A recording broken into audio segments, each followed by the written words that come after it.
it's Michelle from Scrap Secrets, and this is my second #lovesummerart video. I thought that I would show you guys how to use the Cricut Explore and Cricut Design Space to make a shaped card.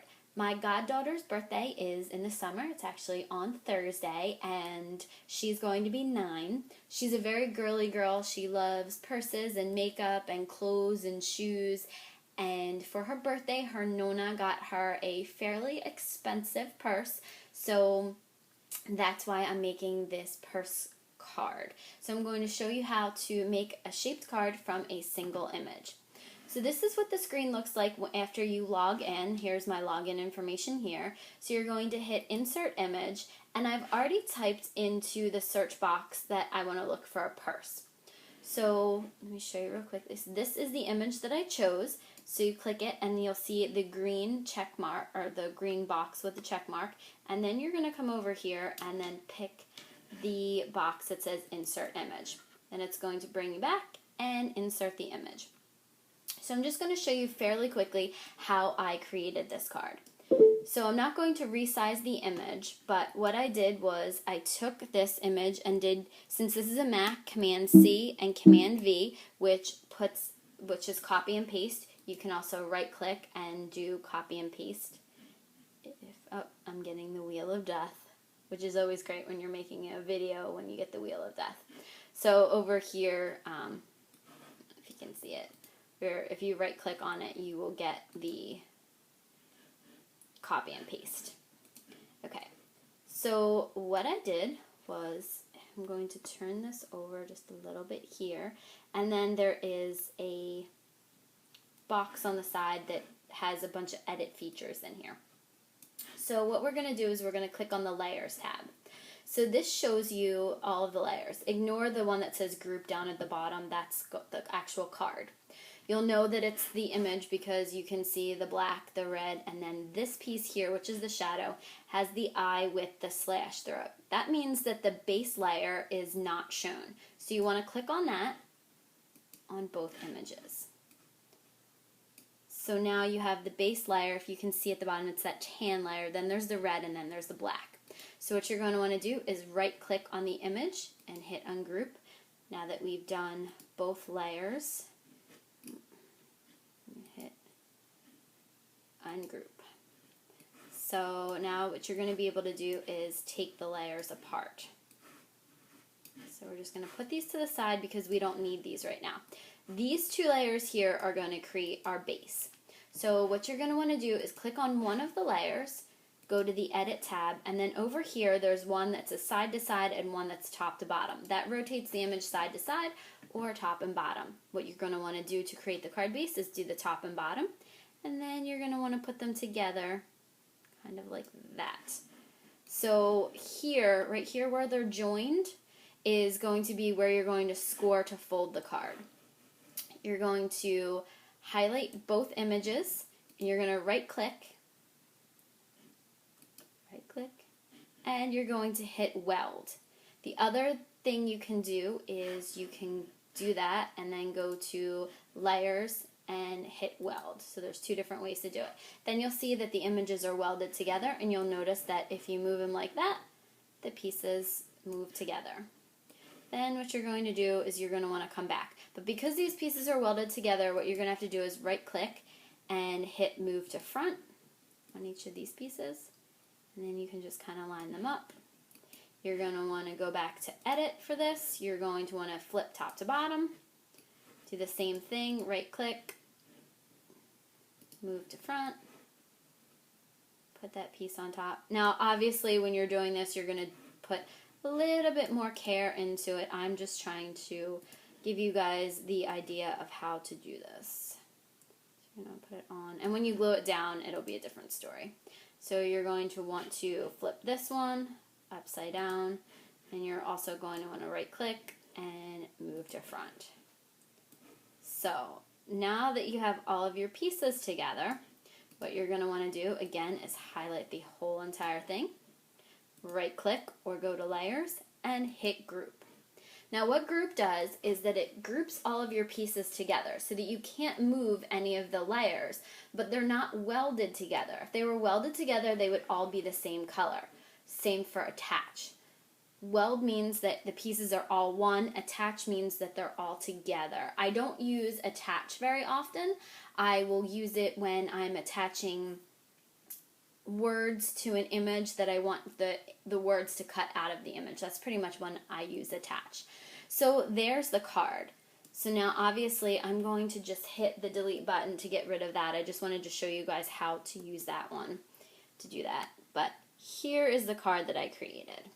So this is the proper size.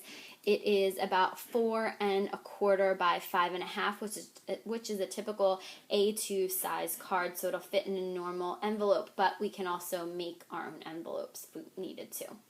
So what we're going to do is go over here to this go button right at the top, the green button.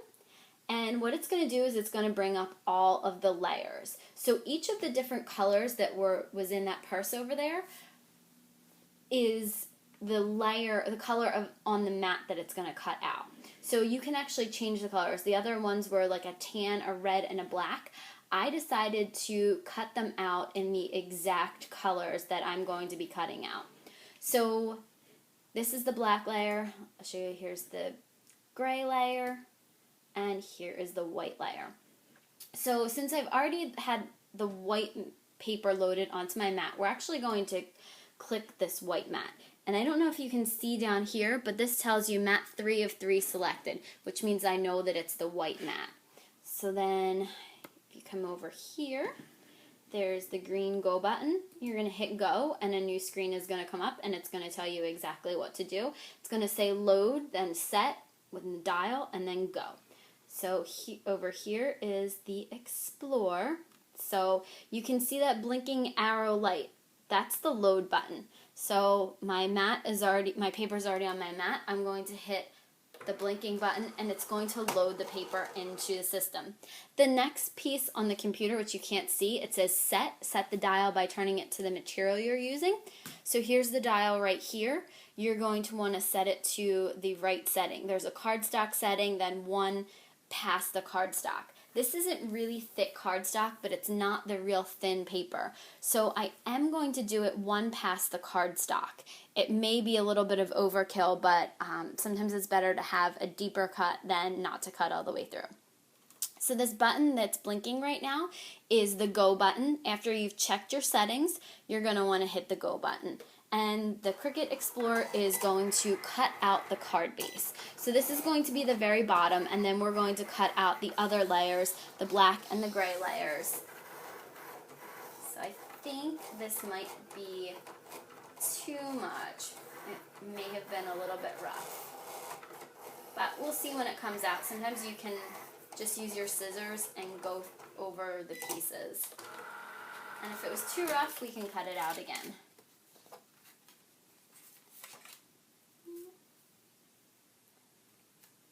It's actually a fairly tiny card. I thought that it was going to be bigger than that. That's okay. You know what? I'm going to actually turn it back to cardstock. I'm going to flip the cardstock over, place it back on the mat, place the mat back into the machine. See if this may work. I don't know if it's going to be enough cardstock. So then to repeat that layer, I'm just going to click back on to, actually, we're going to be okay. I'm going to switch to the black. That's what it's telling me to load next. So I've changed the dial back to cardstock. A lot of times it's just trial and error to see how thick your cardstock is, to what blade setting you need to set it to. So you're going to do the same thing again. You're going to load your paper. It's going to load, and then the Cricut C is going to blink. You're going to hit that. And it says at the bottom, mat 1 of 3. So it's going to be cutting out the pieces that are going to go on top of this. Okay.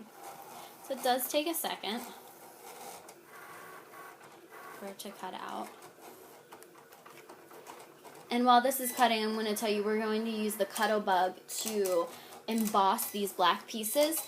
My niece's purse has a kind of quilted pattern on it, so I found an embossing folder that kind of has that pattern, and I want to run...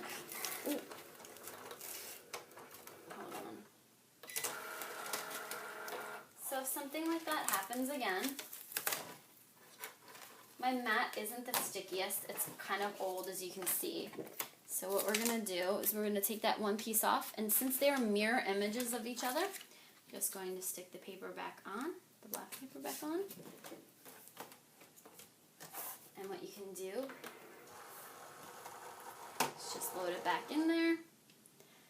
And it says mat 1 of 3 selected, so I'm going to hit that. I'm going to let it cut out the first piece, and then we're going to stop it after the first piece has cut out. Since they are mirror images of each other, the exact same size, it doesn't matter. We can just cut out that one piece. It doesn't need to cut out both of them.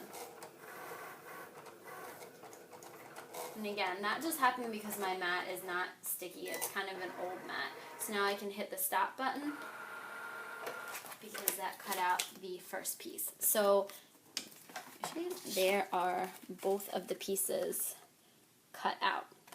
So now what I want to do is I want to take my silver cardstock, which is the second piece, the second cut that was supposed to cut, but I did it in the wrong order. Okay. So then what I want to do, I click on it to make sure that it says mat 2 of 3 selected, and I do the same thing. It's blinking to tell me to load my cardstock. I'm going to make sure that I've pressed down the edges pretty well, and sometimes kind of hold it in place.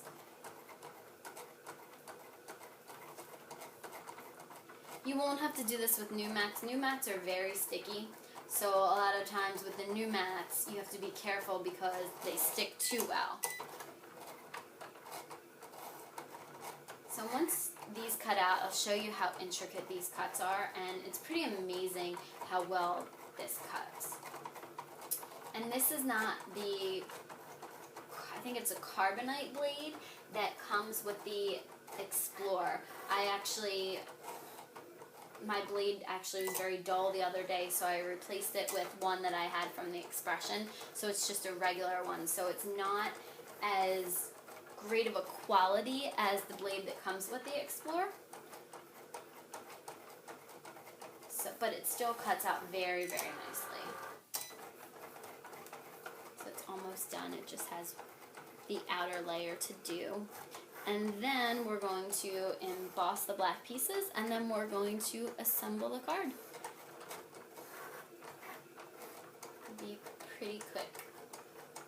And you can do this with pretty much any image. Okay. Alright, so now all of these are done. And let me show you how intricate these little cuts are. Look at that. It's pretty good. So we cut that out, and then we just take the other one off the mat, and then it will bring you back down to the work surface, and then we can work on the Cuttlebug. If you guys don't know what a Cuttlebug is, sorry about the mess over here. This is my workspace along with my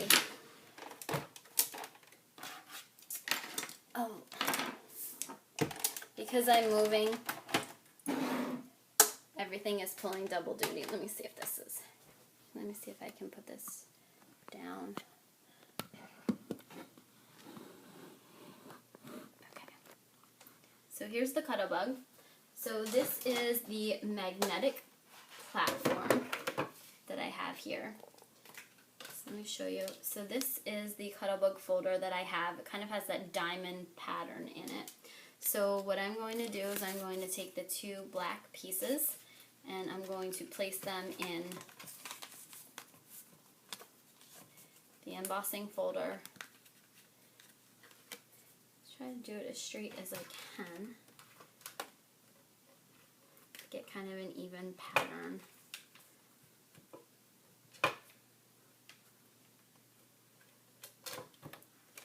is a Derice embossing folder, and this is a Lifestyle Crafts magnetic platform. And then you're going to have this little rubber piece that goes over top of it. There's a thick one and a thin one. The thin one is for the embossing folders. The thicker one is for the dies. And usually I like to run the embossing folders through twice just to make sure that it gets some good coverage.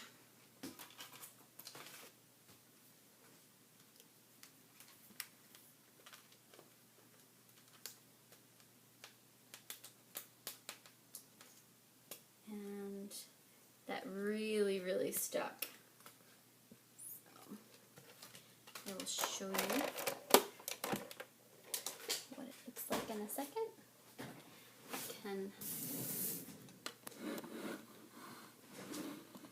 Okay. So here's what it looks like. There's the pattern on it, the diamond pattern on both of them. So then what we're going to do is, here is the card base. I'm going to put it down here, and I'm just kind of going to put the images on top of it just to see what it looks like.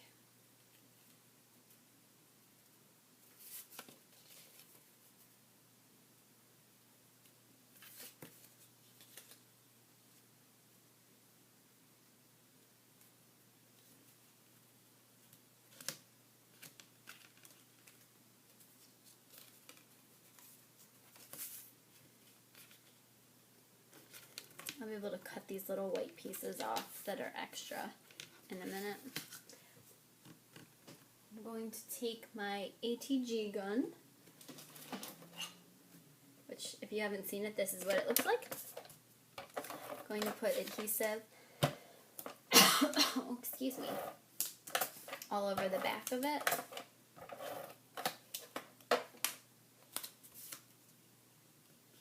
Just kind of line it up here so that it has a little bit of a white border, and then we're going to do the same for this side. I'm actually going to flip it over and use the other side because that side fits better.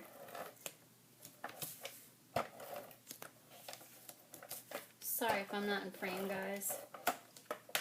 Okay.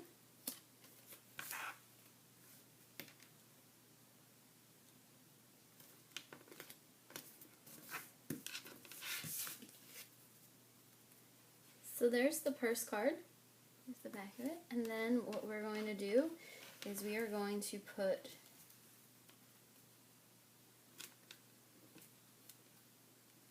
the pieces on.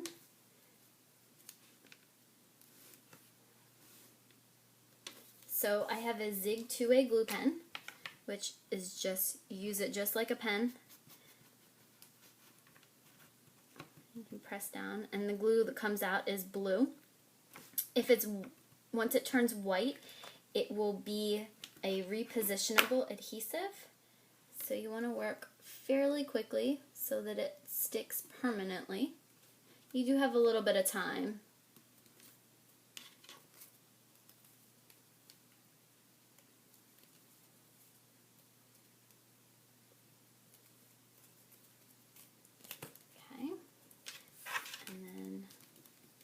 Line this up and see which side. There we go. And then just put some glue down on this.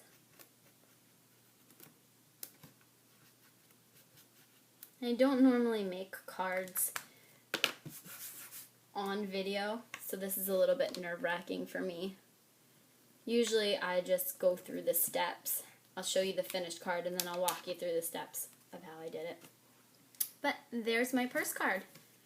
Front and back, and then you can stamp your message on the inside. It will fit into a normal normal envelope, but if you guys prefer, let me show you guys really quickly the tool that We Are Memory Keepers has. It's called an envelope punch board, and this will make all different size envelopes, so you can measure measure the card exactly and make a matching. You know, if you have certain pattern paper or things like that, you can make a matching envelope for it. So that's the card. I hope that you guys liked it. I hope that you guys are having a great time with this hashtag #LoveSummerArt. I had a fantastic time coming up with 2 ideas for cards. One using distress inks. If you didn't see that one, you can go back to the video previous to this, and there's a distress ink and masking and die cut, using wafer thin die cuts, doing that, and then using the Cricut Explorer and showing you guys how you can make a shaped card from that. So I hope that you guys had a great time with this. I hope that you liked my videos. Please subscribe and give me a thumbs up if you did. Leave comments, and I will see you guys again real soon. Bye!